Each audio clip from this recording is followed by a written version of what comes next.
Hi, this is Ken Stiles, the Pragmatic Professor, here to offer some insights and advice based on my 35 years of college teaching. Now, most of my videos are aimed at college students, whereas this one, along with a few others, is aimed at graduate students and new faculty. Today we're going to be talking about professional societies. I don't know what kind of advice you got when you were in graduate school about these. Some people have a negative opinion of professional societies.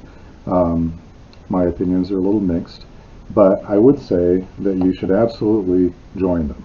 Okay, this is a great place to meet other people in the profession at conferences, to read their papers, to present your own research, to get help on finding out what openings exist in the profession and how to get a job.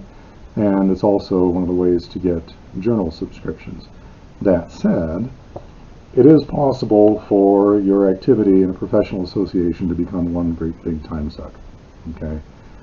It's often the case that people get caught up in the spirit and enthusiasm of a big meeting, and when they're in a sections meeting, they start raising their hand over and over, and the next thing you know, they're spending 10 hours a week on association business that doesn't really help them advance their careers. So you got to be careful about it.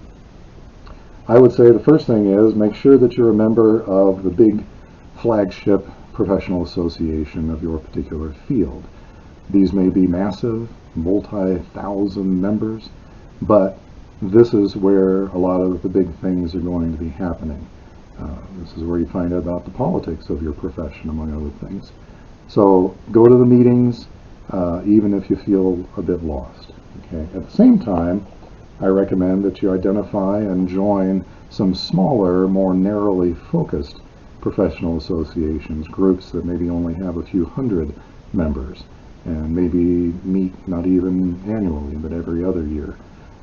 These groups are going to be more focused on what interests you.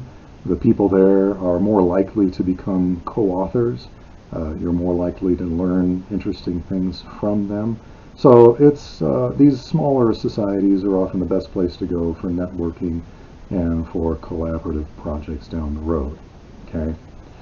Now, in either case, be careful not to start volunteering for openings. There's usually a dearth of volunteers for the different volunteer jobs that need to be filled in any of these societies. So you might feel a little peer pressure. You might think this is one way to network and connect. Just be cautious about that. I'll admit that I was a little overeager as a young professor, and I have some regrets about that. So my advice to you based on my experience. On the other hand, at some point you should become an officer, maybe after you have tenure or something. Okay. When you go to a conference, keep in mind that it's not all about going to panels and listening to papers. Much of that you can do from your home. You know, a lot of papers are going to be posted online, especially during the COVID crisis. Conferences are being held online. That's a big part of the conference, but not necessarily the biggest part. The good news is there are publishers and journal editors who are going to be roaming the halls or sitting in a big conference room, and you can meet with these folks, sometimes impromptu, without an appointment, and talk to them about some of the projects you're working on, and see what kind of reaction you get to it. See if they have any advice or how to refine or maybe redirect some of your work. Doing that can save you a year or two in your publishing trajectory. So don't ignore the publishers. Also, try to be as social as you can. I know academia has a tendency to attract introverts as well as extroverts, but try to make sure that you're meeting people, having lunch with people, and so forth. You'd be surprised how many senior professors are willing to sit down with a younger professor over lunch or breakfast or something like that. These kinds of contacts can be invaluable. You can find new mentors in the process. And keep in touch with your old classmates from graduate school, because some of those people may end up becoming collaborators down the road.